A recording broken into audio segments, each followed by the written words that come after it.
What if the most secure city in the world became a war zone in minutes? London Has Fallen takes us on a pulse-pounding ride through betrayal, chaos, and deadly precision. Welcome back to Movie Magnet, where we break down the best in action thrillers.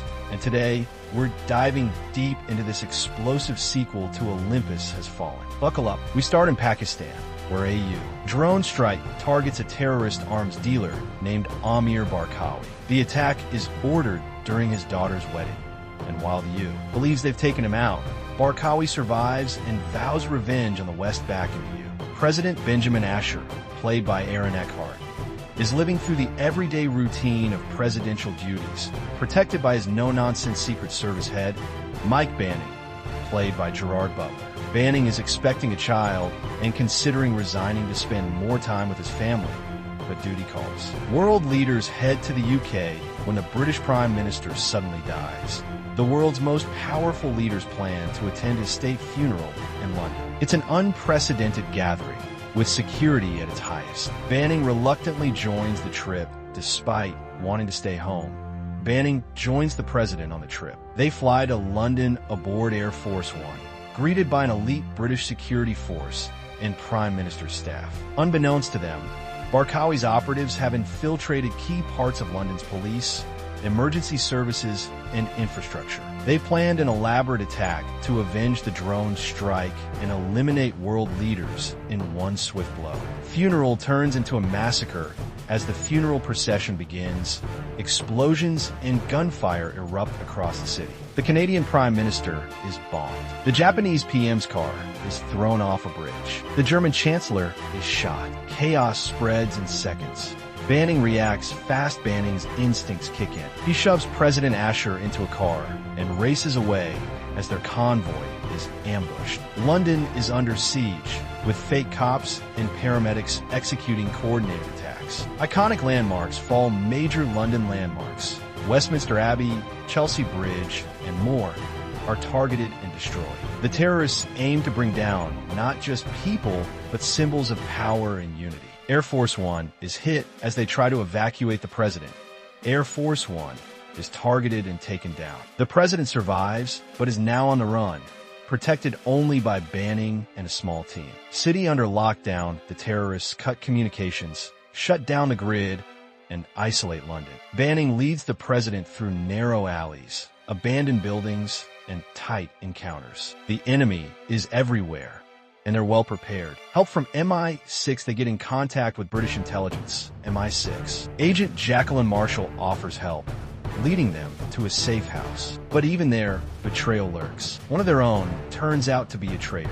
The terrorists make demands. The terrorists capture the president and plan to execute him live on global television. Barkawi wants to show the world that no leader is untouchable. Banning goes rogue with limited support. Banning refuses to back down. He uses his skills, experience, and sheer brutality to track the terrorists. The film ramps up into full action mode. Knife fights, gun battles, and gritty survival tactics. Time is ticking with the clock counting down to a live execution. Banning prepares for one last deadly assault. Can he stop the broadcast? Can he rescue the president again? Banning finds the broadcast site through a combination of intel and pure grit. Banning identifies the location where the terrorists plan to execute President Asher. It's a fortified, hidden compound in the heart of London, one the authorities can't reach in time. No time for backup. Realizing the urgency, Banning decides to infiltrate the compound alone. Armed and relentless, he sneaks in through underground tunnels and takes out guards silently, one by one. Inside the enemy lair, the atmosphere is tense. Dozens of heavily armed terrorists stand between Banning and the president. Meanwhile, Asher is beaten and forced in front of the camera. Barkawi's son, Cameron, prepares for the live execution, knowing millions will be watching. Countdown begins. The terrorists start the broadcast, flaunting their victory to the world. A countdown flashes on the screen. Just when all seems lost, Banning strikes. Banning moves like a ghost, taking out enemies with brutal efficiency. The camera work in this scene shifts into a gritty, close-quarters action style. Grenades, gunfire, and fistfights erupt as he carves his way through the enemy ranks. With seconds to spare, Banning reaches the execution room. Bullets fly as he takes down Cameron's guards. The two engage in a brutal fight. Cameron is fast and skilled, but Banning fights with raw intensity and desperation. In a fierce one-on-one battle, Cameron mocks Banning and the West, declaring their dominance is over. But Banning shuts him down with a deadly final move.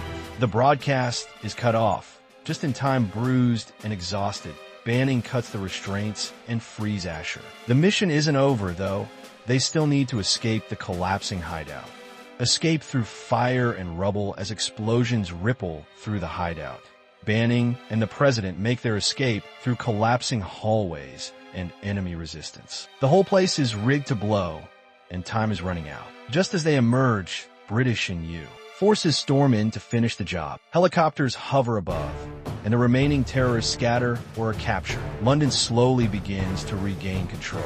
Meanwhile, Barkawi, still alive and operating from a remote location, learns of his son's death and the mission's failure. He tries to escape, but his fate is about to catch up with him. Battered but alive, the President and Banning are evacuated. The threat has been neutralized for now, but the cost has been high and the scars remain.